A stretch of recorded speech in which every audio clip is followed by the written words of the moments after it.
1912年8月24日，孙中山应袁世凯之邀抵北京。此前，他在各地演讲，论述共和革命宗旨。他说：“共和革命与过去的革命大不相同，太平天国革命也是打倒清廷，但政治制度没有多大改变。我们的共和革命却要改革政府组织制度，改善国计民生，一切从头做起。简单明了一句话：前代的革命是英雄主命，现在的革命是人民革命。革命的宗旨是为了全民的平等自由。”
再过几日，就是武昌首义1周年的纪念日，也就是民国新历10月10日。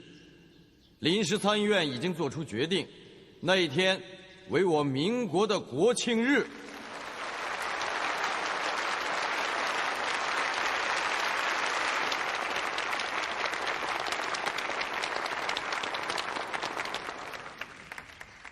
我中华民国何幸之有啊！在这样的日子里头，欢迎民国的伟人孙中山先生。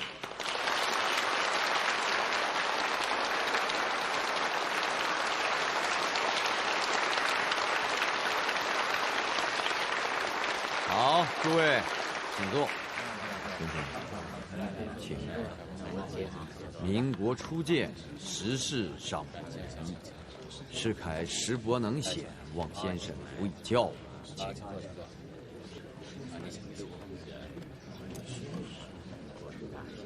凡共和之事，文当竭尽全力，如有所知，自当贡献。既然来到北京，先生就留在北京了。大总统几次促我北上，所以迟至今，是因为我下定决心，今后唯愿做一个普通公民。哎，先生可不能退隐啊！民国急需先生的大才啊！我不是退隐，如大总统不弃，我孙文可以为民国建设尽自己的能力。好啊！我记得先生的三民主义有一条就是民生主义。先生想干什么？用人用钱，绝没问题。大总统，民国建设是民权、民生二者并驾齐驱的。先生说的是，说的是。管得新套旧服，我是一概不感兴趣。我觉得天底下就属你最怪。啊，人家在那儿大鱼大肉、韭菜伺候，哼，你倒好，叫我陪你到这荒郊野地听你闲聊啊。哼，克强怎么也成了长于应景之人呢？人家两个大总统在那谈论国事，哎，这怎么能叫是应景呢？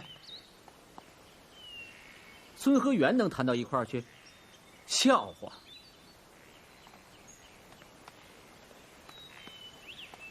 要论对孙文的了解，我不输你；可要论对袁世凯的了解，你不及我。这么说，是众人皆醉，你独醒了？哼，独自不敢当，醒倒是醒的，那你当年为什么推荐我跟孙先生去闹共和呢？那回我喝醉了。如果没醉呢？那我也会推荐你去。你我是朋友，可你跟他却是志同道合。我听说你们俩打过一个赌啊。输赢尚未揭晓。胡说！哎，现在已经共和了嘛？早晚也得是君主立宪。哎，我说西子，你这头倔驴呀，你什么时候才能够有回头的那一天呢？没人能看到那一天。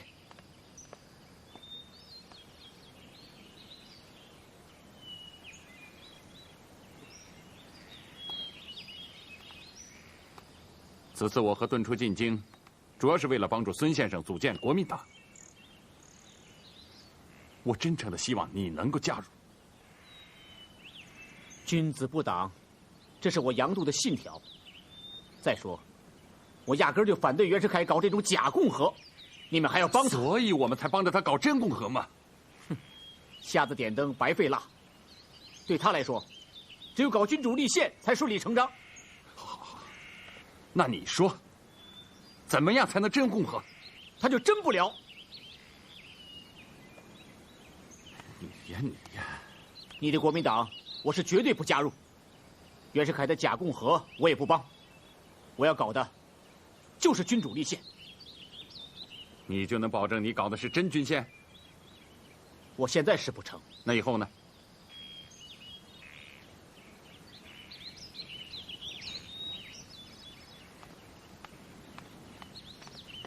哎，哎，西子，哎，西子，西子，西子，你克强，搞郡县，有袁无孙能成；搞共和，有孙无袁也能成。可偏偏有孙又有袁，就什么都搞不成。要想搞成，就看谁死在谁前头。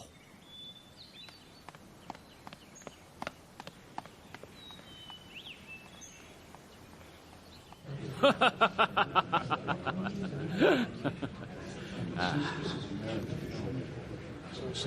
哈哈！哎，孙先生，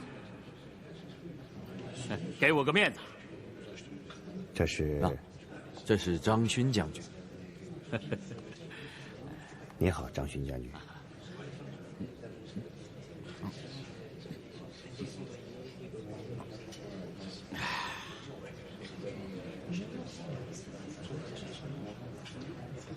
请了。我是个不胜酒量的人。怎么？你瞧不起我老张？放肆！看来张将军今天有话要说，是吧？那就请把话说出来吧。说就说。外面说你是孙大炮，可你这炮膛里放的都是空炮。什么辛亥革命啊？啊！都是你们这帮人在一块胡闹！给我闭嘴！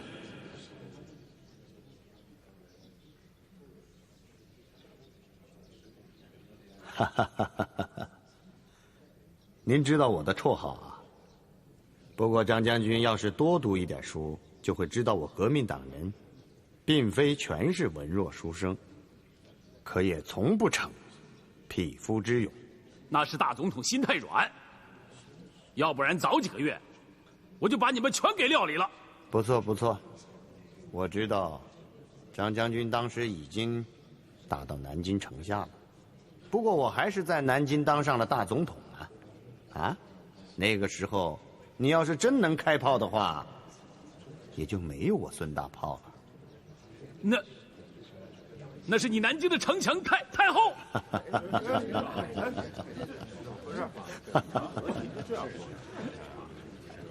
张将军今天发难，虽然是冲着我个人，但是他提出了一个重要的问题，就是我孙大炮打出去的不是火药做的炮弹，而是制度炮弹，也就是说，辛亥革命是以袁大总统赞成共和制度而告成功。这究竟是功还是过呢？这是孙中山先生的旷世之功。来，孙先生，我敬你一杯。大总统也功不可没。我记得大总统宣誓就职那天，《时报》的女记者田默写了一篇这样的评论。田默来了吗？田默呢？孙先生，我来了。你看，我一猜你就会来的。我记得你在这篇评论上说，历史从未有过如此惊人的革命，或许可以这样说，从来没有过一次规模相当、在各阶段中流血这样少的革命。孙先生，我还写了别的呢。你听着，在革命的最后阶段，它的目的是否真正达到了呢？这是未来的秘密，就是最了解中国情况的人们也不能不怀疑，在一个拥有4亿人口的国家里，自从最遥远的历史早期以来，皇帝就像神一样统治着他们。在这样一个国度里，是否能够突然用一个同东方传统概念格格不入的共和政府形式来取代君主政体呢？大总统，田默女士提的这个问题，您看解决了吗？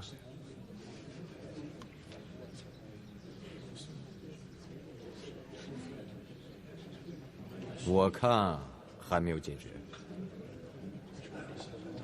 把张勋拉下去，到20军棍关禁闭。大总统，算了，张勋今日之为，绝非是打20军棍关个禁闭所能解决的问题啊！看在孙先生面子上，还不赶紧下去？下去！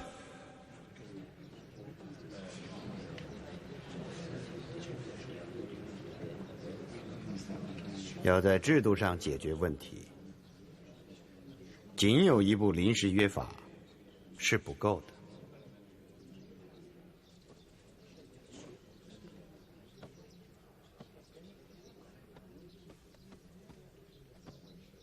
这是我们革命党的宪政专家，你们都认识。我知道，你们在共和国实行民主宪政的问题上，观点是不太一致的。可是只要是共和，在民权这一基本点上，应该说是没有分歧的，对吗？我们要在制度上解决约法上说的民国一切权利属于人民，我们还要继续努力呀。我说的对吗，袁大总统？正如所教。好，我们就为此干杯！孙先生，您是否会参加5个月后的正式总统竞选呢？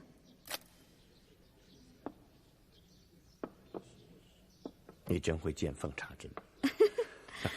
不知道这根针到底把谁给扎疼了啊？孙先生，5个月后就要国会大选重组内阁，那么我认为呢，公众们最关心的还是未来的正式总统竞选。您到底会不会参加未来正式总统竞选？这对于民国未来的前途，应该说是举足轻重的。这在程序上是一个问题。当前同盟会要改组国民党，此次到北京来，我就是为了这个任务。至于我参不参加大总统竞选，要等到国民党大会才能确定。现在我还无法向你说清楚。不过有一点我是可以确定的。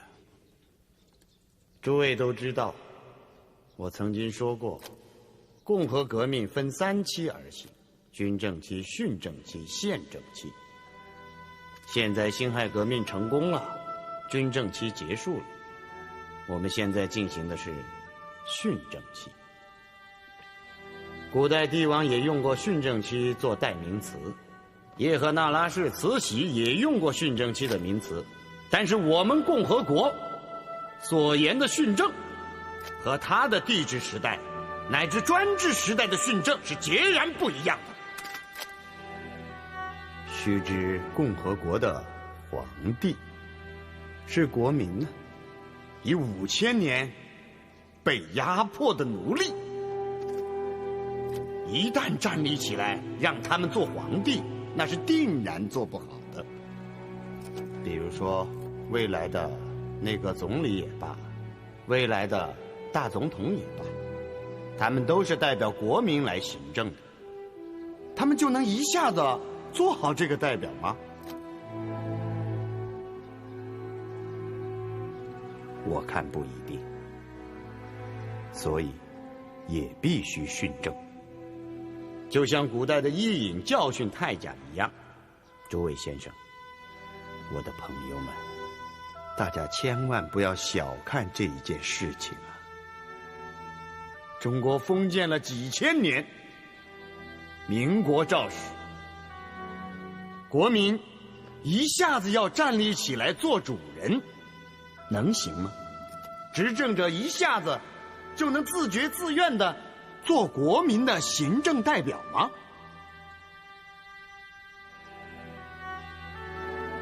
所以我们没有别的办法，我们只好靠督导的手段，去督促国民来学会做好主人，同时也是教育培养那些国民的代表自觉自愿地接受国民的监督，这就是我的所谓的训政期。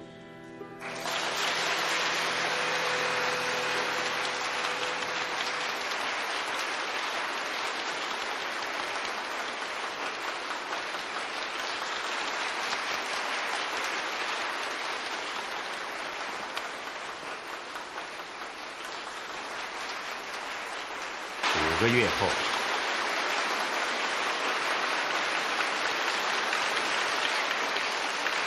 ，5个月后，无论是我还是袁大总统也好，都要按照民主的程序行政。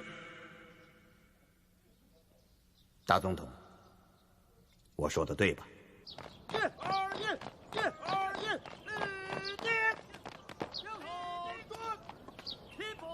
昨天欢宴，孙先生，你倒好，躲出去了。可强，对我有意见吗？哎呀，大总统，你也不想想，我能拗得过西子吗？哈哈哈！是啊是啊，西子，我拿他也没辙。可强，以前来过北京吗？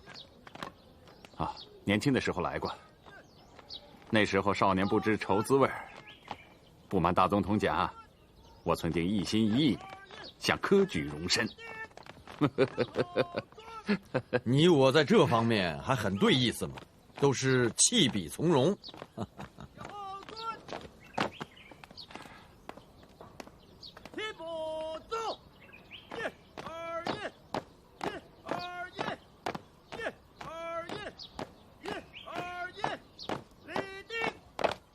好部队。这数月前，要是克强能有这样一支军队，后来的局面恐怕不是现在这个样子吧。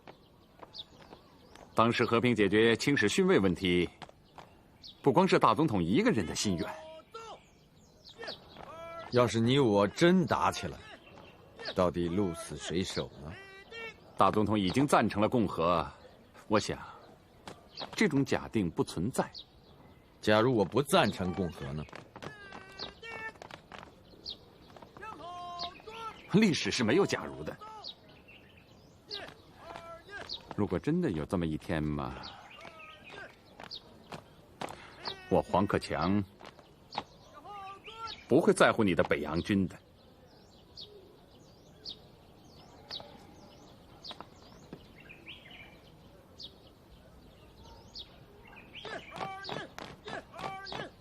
痛快。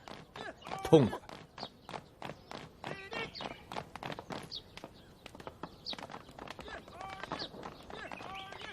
克强，答应我，到国家军队来当总参谋长吧。国家军队？你的北洋军什么时候改造成国家军队了？就算帮我个人一个忙。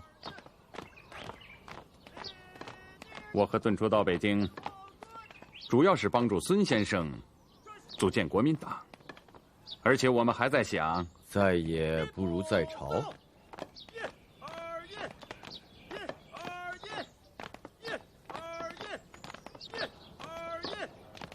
要不这样，你当内阁总理吧。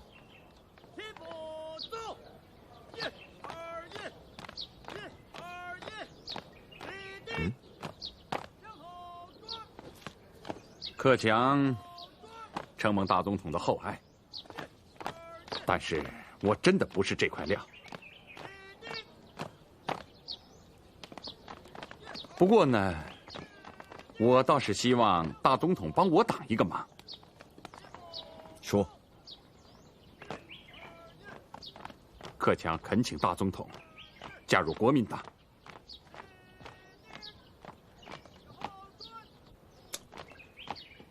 本来这倒没什么，不过我身为总统，不好有党派倾向。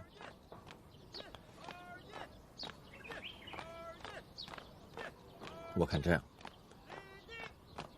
找个机会，我一定要说服全体内阁成员加入贵党。多谢大总统。不客气，请。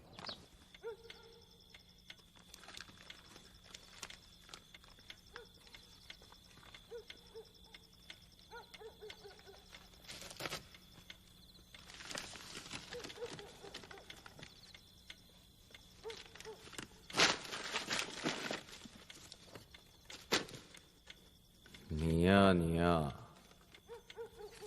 除了给我捅娄子，你还会干什么呀你？啊？大帅，孙大炮不是明摆着来要钱吗？要钱？他真要钱就好了。你懂什么政治？他是革命元勋，现在全国各省的都督，有一多半都是他的人，他能带头给我好好的搞民国建设。我别说给他钱，我就是把民国的财政一半都拨给他，我都不心疼。懂吗你？属下懂了。你懂个屁！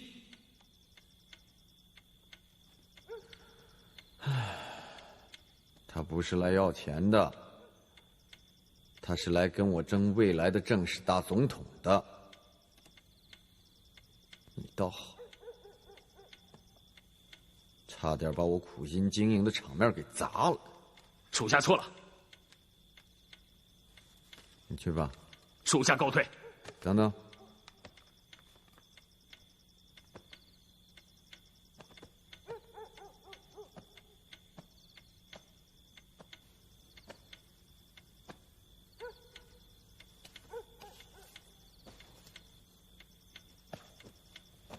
不过闹一闹也好，闹成个周一打黄盖，愿打愿挨，让他们都知道咱北洋都是一家人。少轩啊，好好干。是，大帅。哼，去吧。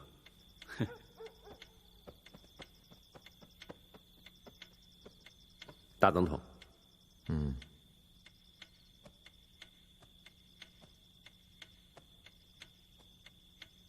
陆征祥躲在医院里不出来，这从明天起，内阁行政的事情你抓起来。我用全部的精力对付孙文。放心吧，大总统。在公开场合嘛，这内阁总理，我还是要推荐黄兴和宋教仁。不过私底下，我可以跟孙文谈。只要孙文能同意你当这个内阁总理，参议院就好通过了。多谢大总统。你那点心思。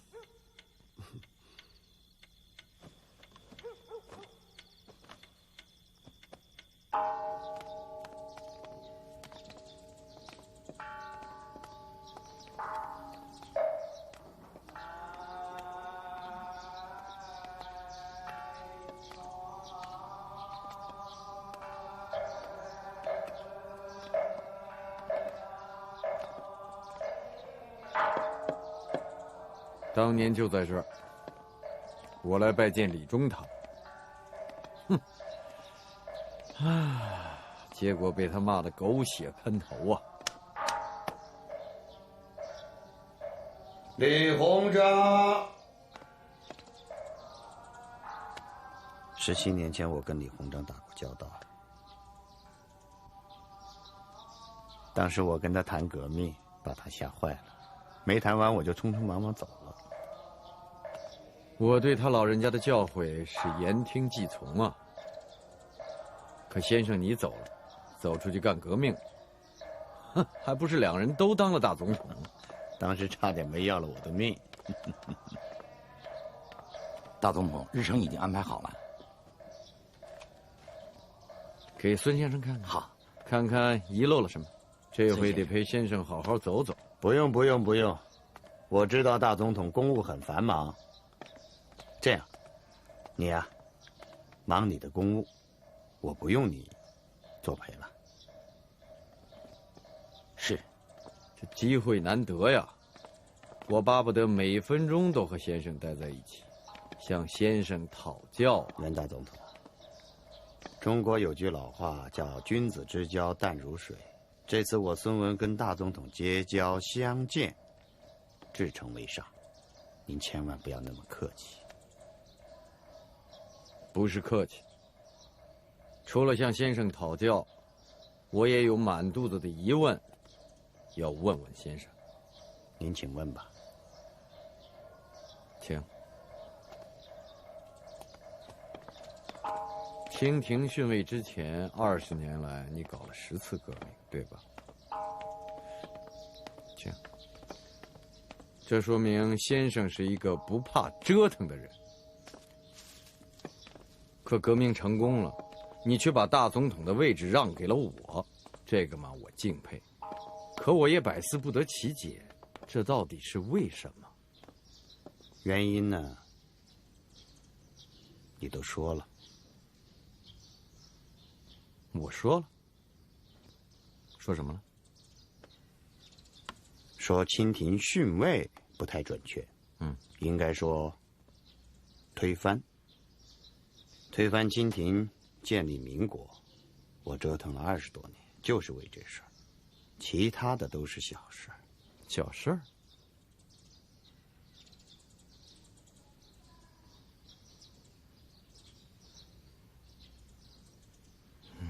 先生看来真不是个凡人呢。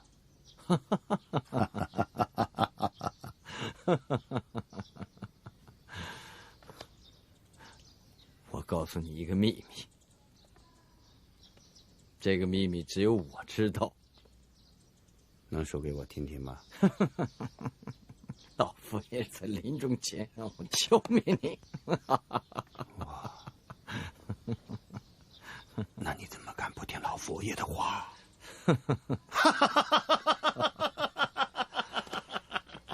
他们愚蠢，差一点把我给消灭了。那现在呢？你都看见了，这辫子没有了。精神多了。来，这，平身。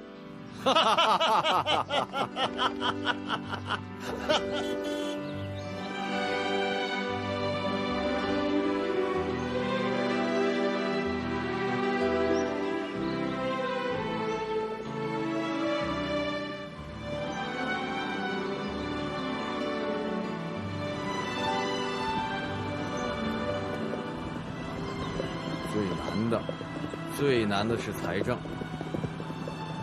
大清的时候，岁入8000万两白银，本来就入不敷出。这民国了，每年要给逊位的清使400万优待费，大清遗留下来的外债还要接着还吧，每年就得几千万。嗨，可各省的税收呢？孙先生，我给你透个底，目前为止，各省是1分钱的税也没有交给我。你说我该怎么办？民国初建是很难呐，我深有感触。我听说你还要借些外债？我现在正在借外债，可找洋人借钱，你总得让点利吧？哎，我这边正在谈呢，那边临时参议院就说我是卖国，这个说法确实过于严重。不过，借外债确实要小心呐。那个外债借多了呢，国民背不起，而且你这个国家也容易失控，弄不好还真要丧失主权的。是啊是啊，真是愁死我了。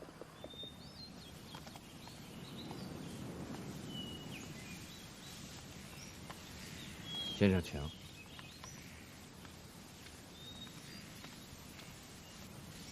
我看最好还是从民生上解决问题，老百姓的日子过好了，富裕了，国家的财政才有保障。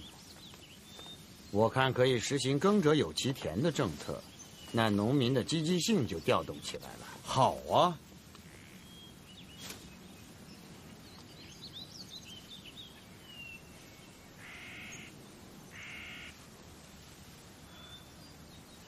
先生想去哪儿？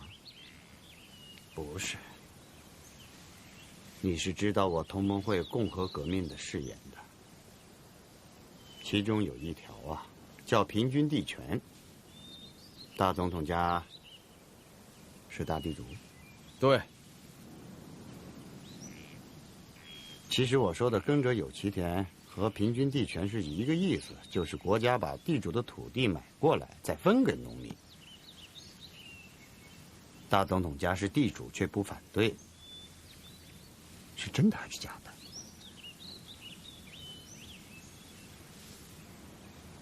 哈哈哈哈哈哈哈！孙先生误会了，误会了。你看，先生出生在南方，南方大多是佃农。对对，土地全在大地主的手里。可我是北方长大，虽说也有地主，可有土地的自耕农也很多，佃农是少之又少。哦，所以先生一说耕者有其田，我想这是很自然的事情嘛，对不对？北方跟南方不一样啊。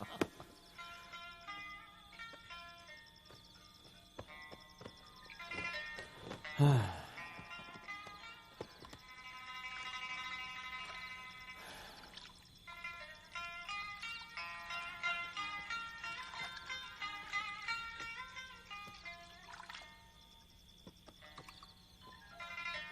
要热毛巾。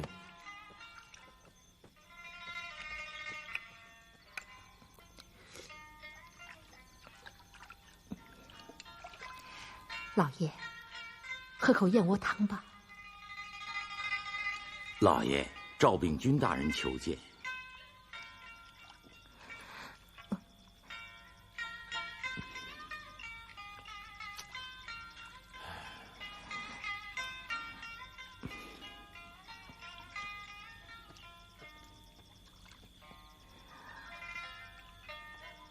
告诉志安，老爷累了，睡下了。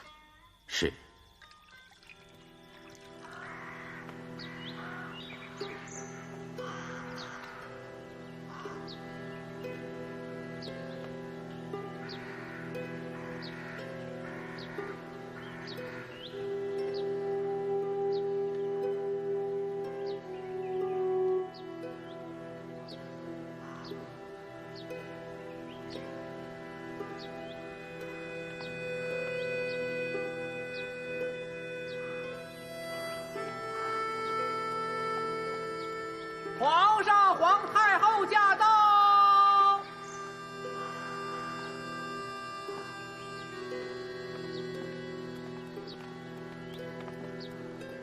你就不必跪了。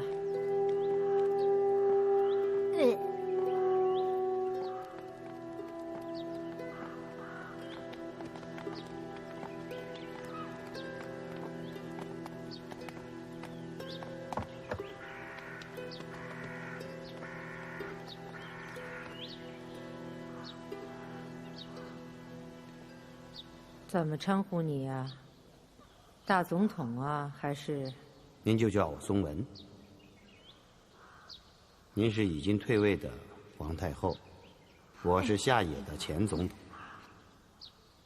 不过有一点我们是相同的，就是都是民国的普通公民。我和皇上还是很感谢你的。你的南京政府对我们娘俩的待遇还是很优厚的。小德子，太后，请先生坐吧。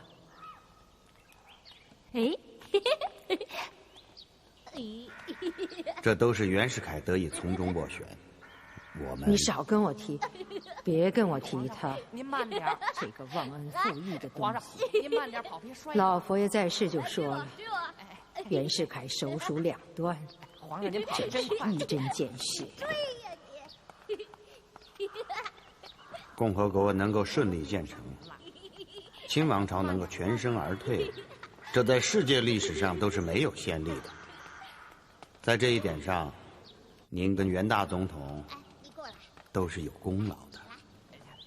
功劳？还是皇上跑得快。孙先生此话差矣。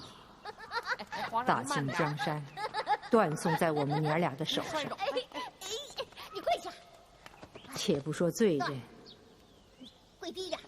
谈何功劳？不然，在世界历史上，从专制到郡县也罢，从专制到共和也罢，国变之后，还能如此尊重礼遇前退位者，别动，别动啊！唯我中华民国也。先生今天来，是诚心气我的吧？你不许动。对。您看来是生病了，请个医生看看。跪好了，离开这儿。不用，我自己的身体，我自己知道。德公公啊，你劝劝你家主人，常出去走走看看，散散心，会好一点。看在孩子的份上吧。这个，